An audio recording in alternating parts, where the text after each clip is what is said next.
دیکھنے والے بالخصوص 7ویں جماعت کے طلباء کا میں عبدالرحمن مصباحی اس ویڈیو کلاس میں خیر مقدم کرتا ہوں۔ پیارے بچوں، میں آج آپ لوگوں کے سامنے آپ کی اردو کی کتاب سے ایک نظم لے کر حاضر ہوا ہوں جس کا نام ہے قلم۔ تو چلیے شروع کرتے ہیں۔ پہلے ہم اس نظم کو پڑھیں گے، آپ لوگ تلفظ پر دھیان دیں گے، اور اس کے بعد ہم اس نظم کے سخت الفاظ اور اس نظم کی تشریح سمجھنے کی کوشش کریں گے کہ شاعر کیا کہنا چاہ رہا ہے۔ تو اس سے پہلے ہم نظم کو سمجھنے کی کوشش کریں گے کہ نظم کس کو کہا جاتا ہے۔ تو ویسے تو نظم کے اگر لغوی معنی دیکھیں گے تو وہ پیرونے کے ہیں۔ نظم کے لغوی معنی کیا ہیں؟ پیرونا۔ پیرونا یہ ایک عمل ہے، ایک فعل ہے، جیسے یہ دھاگا ہے، اس میں جو موتیاں لگاتے ہیں بڑی ترتیب سے، تو اس کو پیرونا کہتے ہیں، اور عربی میں اس کو نظم کہتے ہیں۔ تو ادب میں نظم الفاظ کے ایسے مجموعے کو کہا جاتا ہے جس میں وزن ہو اور جس کو ہم ترنم کے ساتھ گا سکتے ہیں۔ یعنی شاعر الفاظ کو پیروتا ہے اور ان کی ایسی سیٹنگ کرتا ہے کہ اس کو ہم ترنم کے ساتھ پڑھ سکتے ہیں۔ اور کلام کا دوسری قسم ہے اس کو نثر کہتے ہیں۔ نون زیر نثر یعنی جس کے معنی بکھیرنے کے ہیں، جیسے ہم مضامین وغیرہ یا جو اس سے پہلے جو سبق مان لیجیے آپ کا یہ ہے، تو یہ کیا ہے؟ آپ کے نثر میں لکھا گیا ہے۔ تو چلیے، نظم کی کئی قسمیں ہیں اور کئی لحاظ سے ہوتی ہیں۔ ایک تو غزل ہوتا ہے جس کا ہر دوسرا جو مصرع ہوتا ہے وہ ہم قافیہ اور ہم ردیف ہوتا ہے، لیکن یہ غزل کی شکل میں نہیں ہے، اس کا ہر شعر الگ الگ قافیہ اور ردیف رکھتا ہے۔ تو ایسے کلام کو، ایسے نظم کو مثنوی کہا جاتا ہے، یعنی ہم یہ کہہ سکتے ہیں اس کو مثنوی کی شکل میں لکھا گیا ہے۔ اور آپ کا یہ جو خم، قلم، گلکاریاں، باریاں، یہ کیا ہیں؟ قافیہ ہیں، اور یہ سے ہیں یہ ردیف ہے۔ یہ پہلا مصرع ہے اور یہ دوسرا مصرع ہے۔ تو خیر، اس کو آپ آگے کلاسوں میں اور اچھے سے سمجھیں گے جب یہ آپ کے نصاب میں داخل ہوگا۔ تو چلیے اس کو پہلے ہم پڑھتے ہیں، اس کے بعد اس کو سمجھنے کی کوشش کریں گے۔ تو میں ترنم کے ساتھ پڑھوں گا۔ نظم ترنم کے ساتھ ہی پڑھنی چاہیے۔ میری آواز تھوڑی اچھی نہیں ہے، لیکن مجھے امید ہے آپ مجھ سے اچھا پڑھیں گے، اور اچھے ترنم کے ساتھ اور اچھے لہجے کے ساتھ پڑھیں گے۔ چلیے دیکھیے، میں پڑھتا ہوں، آپ نظر رکھیے اور تلفظ پر دھیان دیجیے۔ قلم کیوں چل رہا ہے پیچ و خم سے، یہ جا کر پوچھئے اہل قلم سے۔ عجائب اس کی سب گلکاریاں ہیں، تعجب خیز گوہر باریاں ہیں۔ کہیں یہ بادشاہ ہاتھ بن کر ہوا ہے عدل پرور یا ستمگر، ملا گر شاعر شیریں بیاں کو تو حیراں کر دیا اہل جہاں کو۔ مصور کے جو یہ ہاتھوں میں پہنچا تو کھینچا حسن کا انمول نقشہ، کسی کو زندگی واپس دلائے تو مشکل میں کسی کے کام آئے۔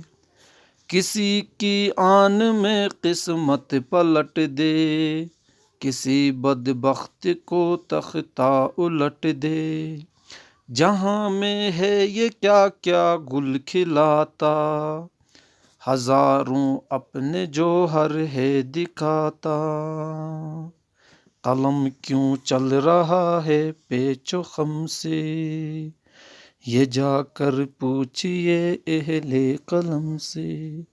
تو یہ نظم نشاط انصاری نے لکھی ہے، جو کہ ایک شاعر و ادیب ہیں اردو زبان کے، اور کشمیری زبان کے بھی ہیں، ان کی بہت ساری تصنیفات ہیں۔ تو چلیے سمجھنے کی کوشش کریں گے ہم شاعر کیا کہنا چاہ رہا ہے۔ جب بھی آپ کسی شعر کو سمجھنے کی کوشش کریں گے تو دونوں مصروں کو پڑھیں گے، یہ پہلا مصرع، یہ دوسرا مصرع، دونوں مصرے مل کر جو ہے ایک شعر بنتا ہے۔ کیا بنتا ہے؟ شعر، شعر نہیں شعر۔ قلم کیوں چل رہا ہے پیچ و خم سے، یہ جا کر پوچھئے اہل قلم سے۔ یعنی قلم جو ہے کیوں چل رہا ہے پیچ و خم سے، قلم کیوں چل رہا ہے، یہ جا کر اہل قلم سے پوچھئے، یعنی قلم والوں سے پوچھئے۔ تو یہاں پر ہمیں سمجھنا ہے پیچ و خم اور اہل قلم۔ تو ہم دیکھیں گے فرہنگ میں یہ اس کے معنی ملتے ہیں نہیں ملتے۔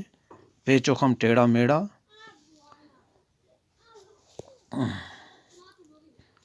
پیچ کہتے ہیں جسے ہم کسی چیز کو بند کرتے ہیں، جو اس شکل میں ہوتا ہے، جس میں ایسے ایسے موڑ ہوتے ہیں، تو انہی موڑ کی وجہ سے اس کو پیچ کہا جاتا ہے۔ اور دوسرا ایک لفظ ہے اسی کا پیچ کش، جس کو ہم سکرو ڈرائیور بولتے ہیں۔ یہ سکرو ہے اور اس کے گھمانے والے کو پیچ کش کہتے ہیں۔ اور خم کے معنی ہو گیا ٹیڑھا، یہ دونوں فارسی کے الفاظ ہیں۔ تو یہ قلم جو ہے ٹیڑھا میڑھا کیوں چل رہا ہے، تو شاعر کہتا ہے یہ اہل قلم ہی بتا پائیں گے، یعنی جو قلم والے ہیں، لکھنے والے ہیں، ادیب، یہ وہی بتا پائیں گے کہ یہ ٹیڑھا میڑھا کیوں چل رہا ہے۔ عجائب اس کی سب گلکاریاں ہیں، تعجب خیز گوہر باریاں ہیں۔ عجائب، عجیب کی جمع یعنی حیران کرنے والا یا حیران کرنے والی، گلکاریاں ہو گیا پھول بنانا، پھول کاٹنا، تعجب خیز حیران کرنے والا، گوہر بار موتی برسانے والا۔ دیکھیے، عجائب اس کی سب گلکاریاں ہیں، یعنی قلم کی جتنی بھی گلکاریاں ہیں، گل پھول، کاری ہو گیا کام، یعنی پھول بنانا، یعنی اس کے جو نقش و نگار ہیں، اس کے جو پھول وغیرہ ہیں، یہ سب کو حیران کرنے والے ہیں۔ تعجب خیز گوہر باریاں ہیں، اور جو قلم کی جو گوہر باریاں ہیں، یعنی یہ جو موتی برساتا ہے الفاظ کی شکل میں، جو گوہر باریاں ہیں اس کی، یہ تعجب خیز ہیں، یعنی تمام لوگوں کو یہ جو ہے قلم حیران کر دیتا ہے اپنے موتیاں برسا کر۔ کہیں یہ بادشاہ ہاتھ بن کر ہوا ہے عدل پرور یا ستمگر۔ اگر یہ قلم جو ہے کہیں بادشاہ کے اگر ہاتھ میں چلا جاتا ہے تو یہ قلم کسی کے لیے عدل پرور ہوتا ہے، یعنی انصاف دینے والا ہوتا ہے، عدل یہ دینے والا ہوتا ہے، منصف ہوتا ہے، یا ستمگر ہوتا ہے، یا کسی پہ جو ہے ستم یہ ڈھا دیتا ہے سزا وغیرہ کی شکل میں۔ ملا اگر شاعر شیریں بیاں کو تو حیراں کر دیا اہل جہاں کو۔ شاعر شیریں بیاں ہو گیا، شیریں بیاں یعنی جس کے بول میٹھے ہوں، جس کے جو میٹھے الفاظ کہتا ہو، شیر دودھ کو کہتے ہیں، اسی سے شیریں بیاں یعنی میٹھے بیان والا۔ تو ایسے شاعر کے اگر یہ ہاتھ میں اگر یہ قلم چلا جائے تو یہ جو ہے اہل جہاں کو یعنی دنیا والوں کو حیران کر دیتا ہے۔ مصور کے جو یہ ہاتھوں میں پہنچا تو کھینچا حسن کا انمول نقشہ۔ مصور تصویر بنانے والا، اگر یہ تصویر بنانے والے کے ہاتھوں میں اگر یہ قلم پہنچ جاتا ہے تو یہ حسن کا ایک انمول نقشہ کھینچتا ہے، انمول جس کی کوئی قیمت نہ ہو، یعنی بہت قیمتی جو ہے نقشہ کھینچتا ہے حسن کا، کسی بھی حسن کا، پہاڑ کا، قدرت کے کسی بھی نظارے کا، کسی انسان کا، وغیرہ وغیرہ، کسی کو زندگی واپس دلائے تو مشکل میں کسی کے کام میں آئے. یعنی یہ قلم جو ہے کسی کی زندگی واپس دلا دیتا ہے. مان لیجیے کسی کو پھانسی وغیرہ کی سزا اگر سنائی جانے والی ہو تو صدر یا جج جو ہے کبھی اگر سائن کر دے اس پہ تو وہ سزا بھی اس کی پھانسی کی ٹل سکتی ہے. تو مشکل میں کسی کے کام میں آئے. ویسے تو قلم ہر کسی کے مشکل کے کام آتا ہے. کسی کی آن میں قسمت پلٹ دے، کسی بدبخت کو تختہ الٹ دے. کسی کی آن میں مینس کسی بھی وقت میں، یعنی فوراً کسی کی جو ہے قسمت جو ہے کسی وقت میں یہ قلم پلٹ دیتا ہے. آپ کے کسی آرڈر پہ جو ہے سائن ہو جائے تو آپ کو اچھی نوکری مل سکتی ہے، آپ کی بھی قسمت پلٹ سکتی ہے. کسی بدبخت کو تختہ الٹ دے. اگر کوئی بدبخت ہے، بخت ہو گیا نصیب ہے نا، یعنی جس کا نصیب جو ہے اگر برا ہے، یہ الفاظ تو ہم نے پڑھے، بدبخت بد نصیب، جوہر جو خوبی، یہ عربی کا لفظ ہے. یہ سب الفاظ تو خیر آنے والے ہیں. عالم علم والا، اہل جہان، جہان والے، دنیا والے، اہل قلم لکھنے والا ادیب. آن میں فوراً گل کھلانا، انوکھا کام جوہر دکھانا، کمال دکھانا، تختہ الٹنا، حکومت سے ہٹا دینا. تو کسی بدبخت کو تختہ الٹ دے، یعنی کسی بد نصیب کا جو ہے یہ قلم کیا کرتا ہے، کبھی کبھی تختہ الٹ دیتا ہے اور جو ہے اس کو وہاں سے ہٹا دیتا ہے. جہاں میں ہے یہ کیا کیا گل کھلاتا. یعنی یہ قلم جو ہے دنیا میں کیا کیا گل کھلاتا ہے. گل کھلانا بھی ایک گل پھول کو بولتے ہیں، اور گل کھلانا ایک ترکیب ہے، یعنی انوکھا کام کرنا. یعنی یہ بہت انوکھے کام کرتا ہے. ہزاروں اپنے جوہر ہے دکھاتا. یہ قلم جو ہے اپنے جو ہے بہت سارے جوہر جو ہے دنیا میں دکھاتے رہتا ہے. بہت ساری اپنی جوہر یعنی خاصیتیں دکھاتے رہتا ہے، خوبیاں دکھاتے رہتا ہے. تو پیارے بچوں، مجھے امید ہے کہ آپ کو یہ نظم جو ہے سمجھ میں آ گیا ہوگا، اور انشاءاللہ یہ فرہنگ بھی آپ کا جو ہے تقریباً ہو گیا. تو کل ہم انشاءاللہ اس کے جو دوسرے مشقیں ہیں ان کو حل کرنے کی کوشش کریں گے. تب تک کے لیے آپ جو ہے اس نظم کو بار بار پڑھیے، ترنم سے پڑھیے اور یاد کرنے کی کوشش کریں. کل انشاءاللہ ملاقات ہوگی اس کے دوسرے حصے کے ساتھ، جس میں ہم اس کو مکمل کریں گے. تب تک کے لیے اپنا خیال رکھیں اور خوب محنت کریں. والسلام علیکم.